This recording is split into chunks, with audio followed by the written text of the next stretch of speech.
Well, the trial now is set to resume in September.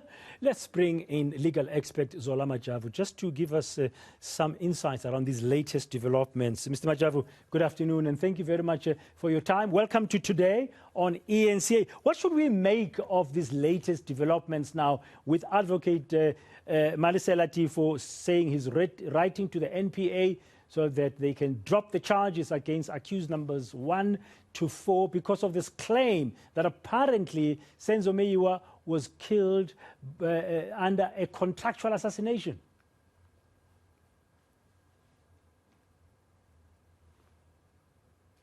Mr. Majavu, maybe you're muted. I think you're muted. Can you unmute yourself, sir? Sorry about that. My apologies.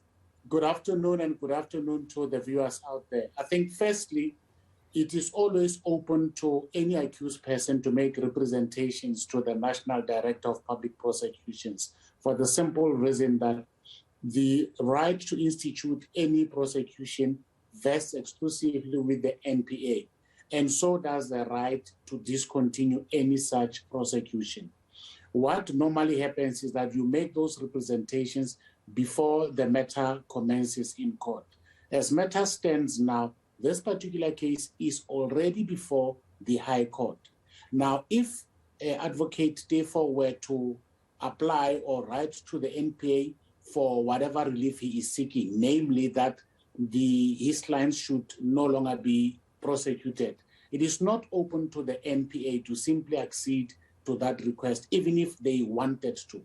What would have to happen procedurally is because the accused persons in question have already appeared before a court and pleaded. They pleaded not guilty. Assuming in his benefit that the NPA would agree with him that the grounds that he is raising warrant a discontinuation of this prosecution, what would have to happen is that Advocate Baloyi, being the prosecutor in charge, will have to go back to the court in September and indicate to the court that he is now closing his case. He cannot say to the court, I am withdrawing or I'm discontinuing the prosecution because the case has already started. So he would have to close his case, and then the defense in the form of Advocate Teffo and whoever else may then bring an application before the court for their clients to be discharged in terms of Section 174 of the Criminal Procedure Act on the basis that as matters stand, there would be no basis on which a reasonable court or a reasonable person may convict the accused persons.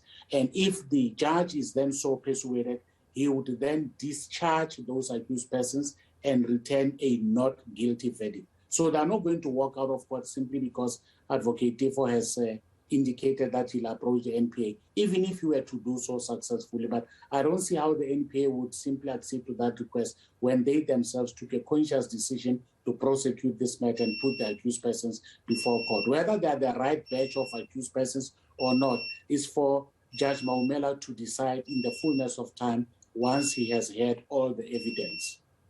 Okay. Mr. Majavu, there's a sound, I think it stopped now, that maybe was coming from your office. Okay, so between now and September, nothing can happen really.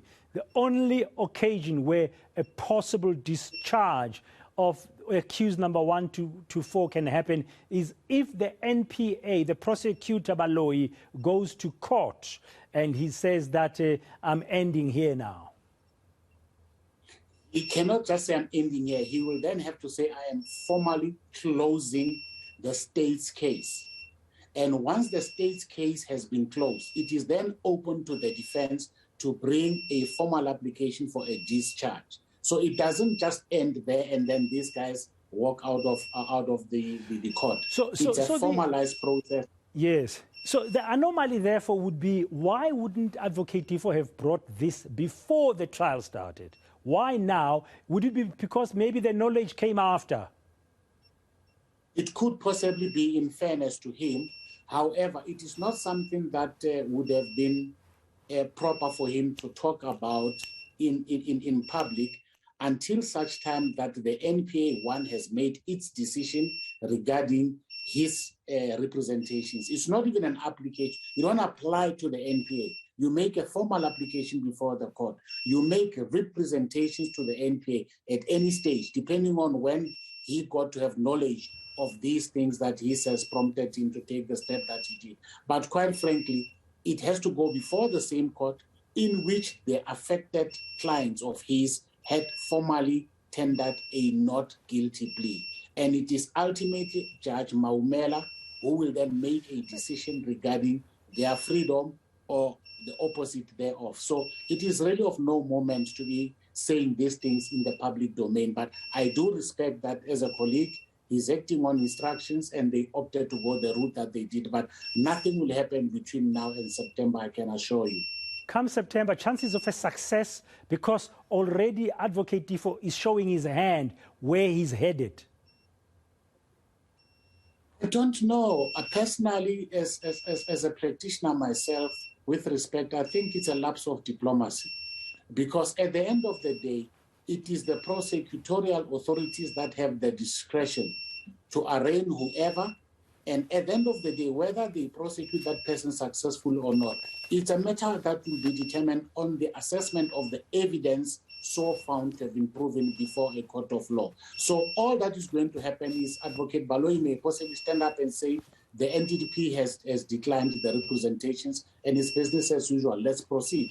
And that's the end of the matter for Advocate Teffo. He cannot even challenge the NDPP's decision before Judge Maumela because those representations were not made before Judge Maumela. And I anticipate Judge Maumela is going to say, let's proceed. What you were doing extrajudicially, meaning outside of the court, between the last date of adjournment and sometime in September, has got nothing to do with it. Okay, thank you very much for your insights and your time as usual here on eNCA. That's Zola Majavu giving us some of his legal analysis about this developing story today in the Senzo Meyiwa murder trial.